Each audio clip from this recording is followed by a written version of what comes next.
तुमचं जर एवढंच तुमच्या राज्यावर प्रेम आहे, तुम्हाला मराठीची सक्ती होते असं वाटतं, नका येऊ ना महाराष्ट्रात. तुम्हाला 14 वर्ष जनगणना घ्यायला लागतात आणि तुम्ही एखाद्या समाजाची आकडेवारी काय आहे हे सांगता, तर त्या प्रकारचा आगाऊपणा कोणीच करता कामा नये. मिलचं जे मॉलकरण झालं ते होण्यामध्ये दलाली खाणारे आपले लोक आहेत. अगदी. पण मग धर्माच्या राजकारणाला जर भाषा छेद देऊ शकत असेल तर मुंबईसारखं शहर जे बहुभाषिक म्हणून बघितलं जातं आणि मराठी मुंबईवर लादली जाते अशा स्वरूपाचं चित्र तयार होतं, कारण मुंबई ही कधीच एकभाषी नव्हती. मग अशा परिस्थितीमध्ये जो आग्रह धरला जातोय मुंबईमध्ये, त्या आग्रहाकडे कसं बघता तुम्ही? असं आहे की मुंबईवर मराठी लादली जाते अशा प्रकारचा कांगावा हा काय आज होत नाहीये.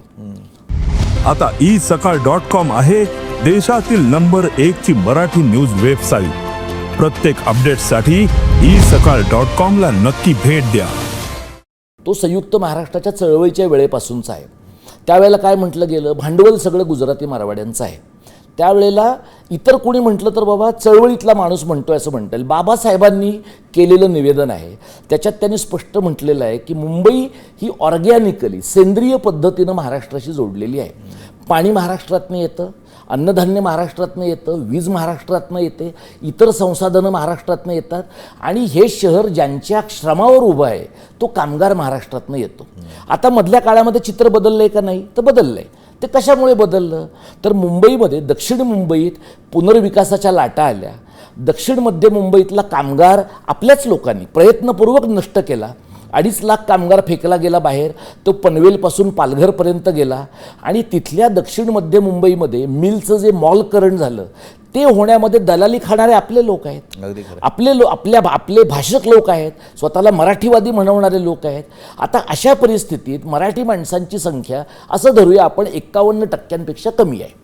काही आपल्याकडचे असे घाऊक विद्वान आहेत, ते म्हणतात नाही 20% आहेत, नाही 25% आहेत. तुम्ही या देशामध्ये 2011 नंतर जनगणना पण घेतली नाही.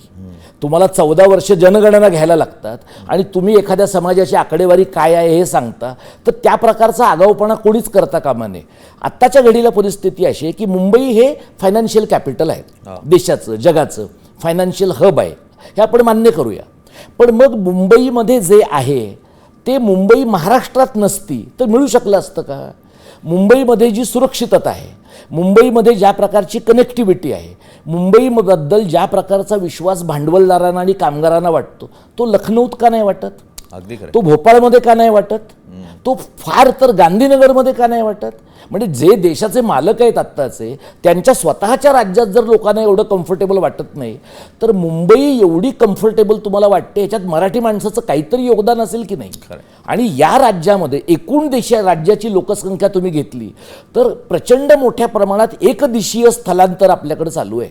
स्थलांतरित येतात, स्थलांतरितांमुळे जगही बदलतं. पण महाराष्ट्रावर कोणत्या स्थलांतरितांचा पहिला अधिकार आहे?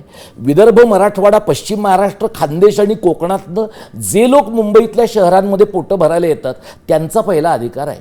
नंतरचा अधिकार उत्तर भारतातल्या बिमारू राज्यांचा आहे. म्हणजे तुम्ही आणि तुमचं जर एवढंच तुमच्या राज्यावर प्रेम आहे, तुम्हाला मराठीची सक्ती होते असं वाटतं, नका येऊ ना महाराष्ट्रात. किंवा आता तिसऱ्या भाषेची सक्ती तुम्ही महाराष्ट्रात करताय ना, तर तिसऱ्या भाषेची सक्ती तुम्ही युपीत करा आणि ती तिसरी भाषा सक्तीनं हिंदी शिकवा.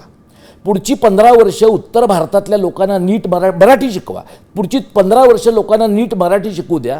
तुमचे लोक मराठी शिकले की रिक्षा चालवायला पाठवा. म्हणजे इथल्या सर्वसामान्य मराठी माणसांना तुमच्या रिक्षावाल्याशी पण भांडायची वेळ येणार नाही. म्हणजे तुम्ही या राज्यात येणार, इथल्या सुखसोयी घेणार, इथे अनधिकृत झोपडपट्ट्या उभारणार, इथल्या रस्त्यांवर गाईला लोक देव मानतात म्हणून रस्त्यांवर सगळ्या उत्तर भारतीयांच्या गायी तुम्ही पसरवून ठेवणार, इथल्या कायदा सुव्यवस्थेचे तुम्ही बारा वाजवणार आणि वर तुम्ही म्हणणार की हिंदीची लिपी आणि मराठीची सारखी आहे, मग आम्ही हिंदीच बोलतो. एवढा जर तुम्हाला माज असेल तर तो तुमच्या राज्यात करा. महाराष्ट्राने काही तुम्हाला बोलावणं पाठवलंय का? लोकांचं काय म्हणणं आहे, आम्ही जर निघून गेलो तर महाराष्ट्र बंद पडेल. जाऊन तर बघा, जाऊन बघा. कोविडच्या काळात तुम्ही गेलाच होतात ना, तुम्ही जाऊन बघा आणि हे राज्य मोकळं केलं की इथले लोक बघतील ना, समजा उपाशी मरणार असतील तर मराठी लोक मरतील. तिकडे जाऊन त्या अत्यंत गायपट्ट्याच्या राज्यामध्ये इथले गेलेले 2 कोटी लोक सामावून घेण्याची क्षमता UP, बिहार आणि इतर झारखंड, छत्तीसगडमध्ये आहे का? त्यांनाही कळू दे ना, त्यांनाही दाल आटे का भाव कळेल.